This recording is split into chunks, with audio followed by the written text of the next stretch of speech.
Thank you, Lord. January 7th, ticking along here. Hans, are you going to be on that I can go to Yair first? Because, and then you're good. Okay, so Hans is going to tell us about the Israel Virtual House of Prayer in a moment. Yair, thanks so much. I know you're a busy man. We really appreciate you on this platform with these intercessors. Yair, I also wanted to ask you when all the things that you're going to tell us. Tell us what in the world happened with this Hadardi, the bus incident. Seems crazy to me, 14-year-old that died. But they protesting exactly? Was it the draft dodge, the draft legislation? And explain that one just so I can understand. And then everything else that you have. Thanks so much, Yair. Okay, well, thanks guys, and it's really, really great to be here with you. It's so cool that you guys are praying for everything that's happening around the world. I think it makes like a huge difference, and it's great to see that you are here. What is it like almost every day? I mean, I'm joining you guys maybe once a month, but it's nice to see that you are here all the Yes, time. every So day. to answer the the question about the Haredi. So the situation in Israel is very complicated with the ultra Orthodox community, and then the fact that everybody in Israel needs to go and serve in the IDF to protect this country. So the extreme sect of the ultra Orthodox are vehemently opposing joining the IDF. They want not to join the IDF. They're afraid that by joining the IDF, their young people will stop following rabbinical Mm, Judaism. They will okay. stop following and obeying the rabbi and what he dictates that they will do. And it becomes a very, very political situation since the establishment of the State of Israel. This is the reason that most governments of Israel go to elections on. And that's the case that if the Orthodox parties in the government drop out of the coalition, then we go to elections because we don't have enough majority to maintain the government. So they use this political force in order to get more finance for their people and also for passing laws not to go to the IDF. So every other week or so in Jerusalem, there's a massive demonstration Oh, with the Orthodox blocking the roads, meaning just sitting on the roads, okay. jumping, running in front of cars to make sure that the traffic will stop and that their voice will be heard. So it's very sad that this time one Orthodox teenager got run over by a bus, and it was also like very visualized. But this is not the first time. Sadly, it happened also. There was like the biggest demonstration regarding to not joining the IDF just I think it was a few weeks ago, and also a kid fell off a balcony in a high-rise building. Oh, yeah. So it's very sad, and these demonstrations are also conducted illegally without the consent of the police or the municipality or anything. They just stop the road, and it's a big mess. So it happens a lot. It's sad to say, and this is the issue. It's something to pray about, I guess. I mean, Okay. Israel Thanks is for. very divided internally. We have Mm. we have the ultra orthodox that many of them do not believe that the nation of Israel should be like operating now. They wait for a Messiah to come one day. They don't know who that is, and they want him to come and rule the country. Others are more progressed and are Zionists and are also supporting the country. It's kind of hard to explain. You need to come here and check it out. I mean, all are good people, but there are different ideologies behind everything that's happening within Israel. So the Great. Orthodox situation is a big one. It's always a political issue. Perfect. Thank you so much for that. And then whatever else you have. I've heard somebody say, wow, it's kind of quiet on the Israel front right now. It's because so much is swirling in other parts of the world. But tell us your thoughts. I'm, Yeah, I'm interested also, like the Israel reaction to Venezuela, which, we're that's a big deal. Yeah. Big Tell us deal. about that. Let's start with that. Okay, that's a big deal for Yeah. Israel. Okay, Yeah. and I'll explain why Venezuela is connected to the situation in Israel and the Middle East. Yeah. So Venezuela is a leader in exporting of oil. Okay, that's a big thing, and Mhm. also narcotics, cocaine, and other drugs illegally into the United States, into other places around the world. Iran, Hezbollah, the Houthis, and all their proxies, okay, they are under heavy sanctions for many, many years now, but they somehow seem to still have money to create more weapons, to carry out terrorist attacks, to train more people. And where do they get this money? These guys are heavily embedded in South America with the Venezuelan government, and they are benefiting from the sales of narcotics, drugs, illegal oil shipments, and basically everything to do with countering the United States and the West because there are sanctions against them. So they try to bypass these sanctions by Mm, either selling oil to China, to Russia, and also by creating a drug trafficking mechanism to get more money for the terrorist activities. It goes hand in hand. That's like the connection to start with. So by okay. toppling the head of Venezuela, you are directly affecting the ability of Iran to receive money and to fund terrorist activities, specifically the Hezbollah terrorist organization in Lebanon. Okay, so that's huge.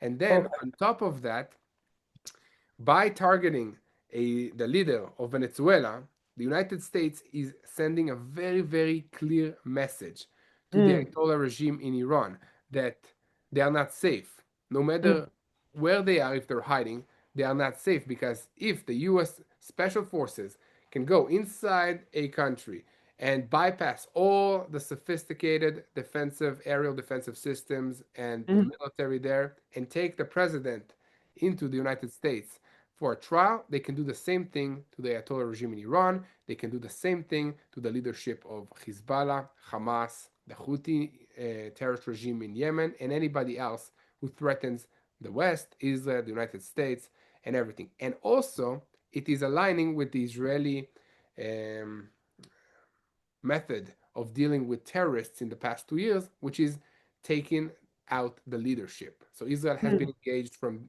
almost the first half year of this war with taking out the leadership of Hamas, taking out the leadership of the Houthis in Yemen, taking out the leadership of Hamas in Iran with Ismail Haniyeh, and then also attempting to take up the leadership of Hamas in Qatar, which didn't wasn't as successful as we hoped. But now because the US is doing it also, that means that Israel can do it and keep doing it. And our enemies see it as well and are now digging themselves deeper.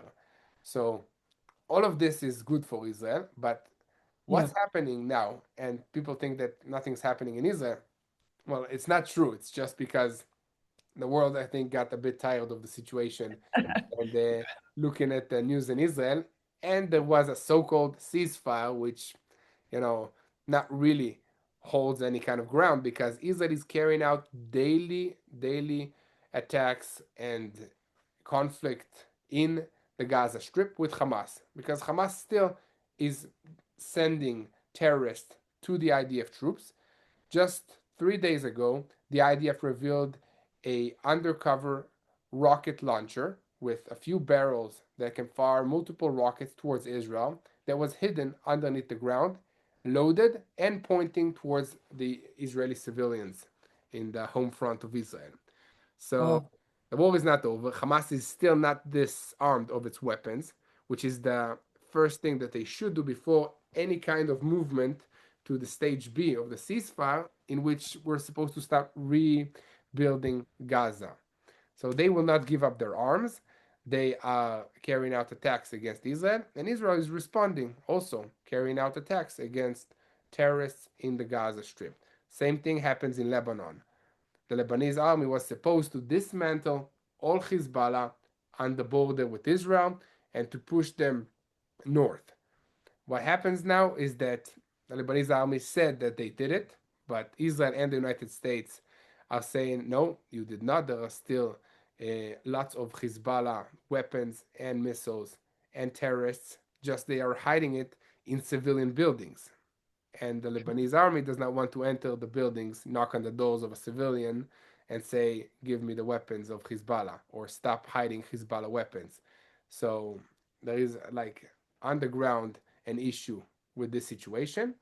And Israel is clearly stating that it will not let Hezbollah regain its weapons. And we are at a point now that if something will not change in the next few weeks regarding to Hezbollah in Lebanon, the IDF will carry out another ground maneuver into Lebanon to take out the remains of Hezbollah themselves, which can be a few days, it can be a few weeks, and it will be a ground maneuvering into Lebanon unless something happens in the coming days or weeks. So this is Wow. very, very big. We are looking at another war starting from the north with Hezbollah. So Wow. this is the situation in Israel. And on top of everything, we are seeing that there are demonstrations for 9 days straight in the Right. Islamic Republic of Iran. That's the big I story of want everything. to ask you about that. Like, would Israel ever consider doing something? I think Netanyahu said no, right? Because our prayer is obviously this is the time for that regime to topple. So, yeah, I want to hear your thoughts on that. So, so the Iranian people are suffering for many, many, many years already under the Islamic Republic of Iran, and they had enough. The Iranian currency, if you guys want to know, is worth like you can buy with $1 1,300,000 Iranian real, meaning Wow. that their money is not worth anything. So the shop owners are not willing to trade in their own currency. So what they do is either buy dollars, buy gold, or just close their shops and not sell anything and just trade in commodities. Meaning I'll give you a fish, you give me a Right. falafel or something like that. So the economy is collapsing and the people are going to the streets and they're demonstrating and they're saying death to the dictator, death to Hmm. the Ayatollah regime. We see people saying that they stand with Israel. We see people that saying that they stand with the United States of America. And this can go either way. So a few options the regime has to deal with this. One is to violently attack the protesters and try to, put down these protesters, which they are trying, but not as violently as they did in the past, because I think that they are weakened and they're afraid of the response. Another thing is that Donald Trump stated that if the protesters will be violently attacked, then the United States of America will respond forcefully to protect the people of Iran. And then also Prime Minister Netanyahu is voicing statements in support of the Iranian people, wishing them freedom and to be liberated from the Iranian regime. So you have the US, you have Israel that are standing behind these protesters, hoping for them to create a change in the regime. The fear in Israel and in the situation is that a regime, a dictatorship regime that is with its back in the wall is like a wounded animal. So they have basically the best option that's what the terrorist regimes always do is to carry out attacks against a third party. Let's say launching all their ballistic missiles against Israel now, so that the population will not be focused at the fact that the currency is not worth anything and will be focused at the fact that there is an ongoing war between Israel and Iran. So to Wow. try to divert the attention of hatred against the regime towards hatred against Israel, which is what they've been trying to do all along. And even now, as the people are suffering, the Iranian regime is still investing in terrorism in Lebanon, in Hezbollah. They're paying a $7. They just did this campaign to try to ease the economic situation to the Iranian people. And they said that they will give like $7 worth per month to buy food for the Iranian people, and they're funding the Hezbollah terrorists in Lebanon with $1,800 dollars a month as a salary. So Wow. that's Wow. the equation of how much they're investing in their terror proxies compared to how much they are using their own people in Iran. Wow. So the situation is very severe. Every day can be, an explosion or something that will drag Israel into a war. And the fear is that both sides are now on the edge, and each side wants to do the first wave. Like Israel wants to strike first, and Iran wants to strike first, and you don't know if by mistake one of the sides will launch the first missile, the first attack, and then all of us will be here in another round of fighting with Iran.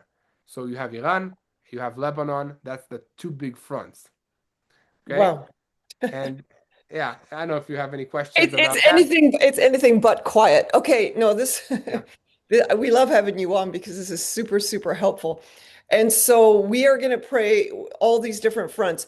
Now, as I understand, by the way, can I just make a quick comment? I was in my early 20s when the Noriega incident happened. Bush one did a similar thing to what Trump did, but he went into Panama and took out that narco terrorist Noriega. Anyways, all I want to say is 23 Marines died there. This one I feel was miraculous, that there was nobody taken out on the American side, yeah, and just the stealth. It was, I don't know, unbelievable. But as I understand it, they actually struck Hezbollah targets. I'm not sure if you said that, or, in Venezuela. So the embedment, as you're embedded, as you're saying, it's like the house of cards is falling. This is what my prayer is. God, please keep it coming. So we're going to be praying for all of these things. How are the Israelis doing? I just, because last time you really awoken us up, you woke us up to the trauma, to the marriages, to, all of this stuff. And I just want a quick snapshot on that. As part of our prayer assignment is to really pray for the healing of the nation. Any thoughts on that? yeah.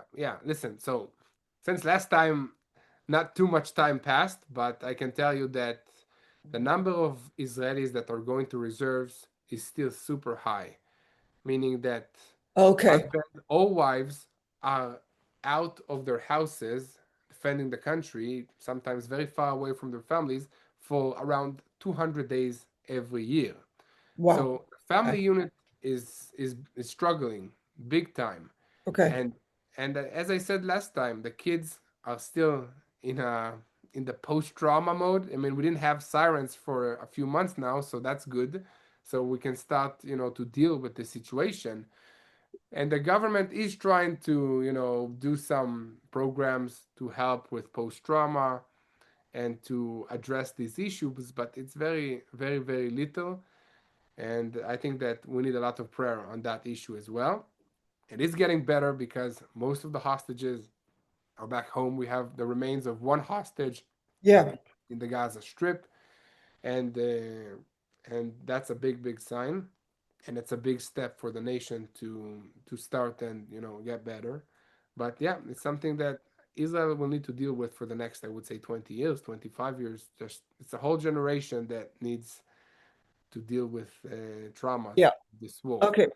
Fair enough. All right. So we want to pray for the miracle of Hamas to disarm, which would be a miracle, as I understand. I don't know what your thoughts are, whether there's going to be, you know what, I wondered if Qatar, for example, would say disarm, they probably would do it, do you think? Or just last Well, comment. it looks like that all the moves that are happening now with Venezuela and with the weakening of the Iranians, then it seems like Hamas is also directly affected by it because their sponsors are weakened and are under attack. So it all is connected. The weaker Hamas is, the more it will try to survive. And if the only option for Hamas to survive will be to give up their arms in the Gaza Strip, then they will do that. But it's gonna Okay. be a struggle. Like nobody in this terrorist organization is just gonna go and say, "Take my machine gun. I had enough of fighting." It's not gonna happen. So what they're gonna do, and that's the fear, is that they're gonna say, "Yes, we stored all of our weapons, or we gave up all their weapons," and then do like a short video of 10 weapons being handed over to like a neutral party or something like that, and then the whole world will say, "Look." Hamas gave up their weapons. Yeah, Israel, stop attacking, withdraw, go back, and there is peace. There's no weapons in Gaza. And then in the meantime, they have underground tunnels in the Gaza Stockpiles. Strip, underneath hospitals, underneath schools, Mhm. AK-47s, rocket launchers, everything's still there. And there's just another point that's very interesting. I think we should pray about that, because did you hear about what's happening in Somaliland? You know Yes. Somaliland? That's Explain that to us. Like, why are they up in arms about? Yeah, go ahead. so, yeah. So Somaliland is a country that was separated from Somalia in Yeah. 1991, and it has a coastline that is kind of like on the other side from the Houthis. So you have the Houthis in Yemen, and you have Okay. the Red Sea between them, and then you have Somaliland. And Okay. Israel, in a very, very wise move, I think, by Netanyahu and his advisors, just decided to recognize Somaliland and to create diplomatic relations with this country. And then immediately, the United Nations and all the Arab nations around the world started condemning this recognition Hmm. and, becoming all upset about the situation. And the fear is, and this is kind of what Israel is trying to do, is to create a base of operations for a defensive ability to protect the shipping lanes in Bab el Mandab, which is the Red Sea. So the Houthis are basically pirates that they are raiding merchant ships, and they're not allowing any kind of shipping lanes to reach Israel, but also they don't allow shipping lanes to pass through Egypt, to go through Europe, and causing all of us to pay a lot more money for everything that we're ordering from the East, because the ships have to go through around all of Africa instead of straight from the Suez Canal in Egypt or to Israel or to other places. And they're kidnapping these ships. They increase the insurance money and the security money. So Israel wants to have a foot on the ground, if it can be like either observation posts or military positions or just intelligence related to what the Houthis are doing. Imagine the ability, because now if we're sending fighter jets to carry out attacks against the Houthis, we need to travel more than 2,000 kilometers. I don't know how much that is in miles, but it's a long time, and there's many dangers along the way. It's hard to do it, but if you have a base that is very close by, you can carry out these strikes very easily, and you also can see what the Houthis are doing, their movement, and protect the ships, and that will be a very, very weakening move for the Iranian regime and for the Houthis in Yemen. So Wow. that's a big deal, and we'll see what will happen with it. But Yeah. uh, but that's why they're against it. Gotcha. Thank you so much. Oh my goodness, that's like a 10 days worth of information right there. Thank you so much. This is So it's super. never boring, yeah, never boring in the Middle East. Yeah, never, and you are never boring either, so that's really Can helpful I to ask, know. Patricia, could I just add one little thing to what you just said? So, what about this contention between Saudi and Qatar over Yemen? So it's not Saudi and Qatar; it's Oh, Saudi and the United Arab oh, Emirates. that's right, UAE. Yes, Yes. What? yes. So that's actually very interesting, super interesting. And basically, the Saudis, they have a little group inside Yemen that they are supporting, financing, arming, and hoping that they will grow and be replacing the Houthis in Yemen. Okay, Mm, and the United Arab Emirates has a different group that is doing the same thing, but instead of uniting and then fighting the Houthis together, they are fighting each other at the moment. So the Houthis and the Iranians are happy about this, because it's basically two moderate Arab states that are fighting each other instead of uniting and fighting the Houthis that are backed by Iran. Okay. Wow, wow, wow. Listen, we want to respect your time, want to pray as well. Father, thank you for Yair. Thank you. Bless him, bless his wife, bless his children. Thank you for TBN Israel. Thank you for his programming. It's just so excellent how God has raised you up for such a time as this. We're super grateful for your life. Lord, protect him. Again, thank you for being on the cutting edge and being right where you called him to be for such a time as this. I know you're a guy, but you're like this modern day Esther, standing there also in intercession and just super, super helpful to rally everybody else. Hey, fast, pray. this is what's going on. So we are grateful. Thank you. Pour out your spirit upon them. Oh Lord, we agree together for that. Going to stop the recording.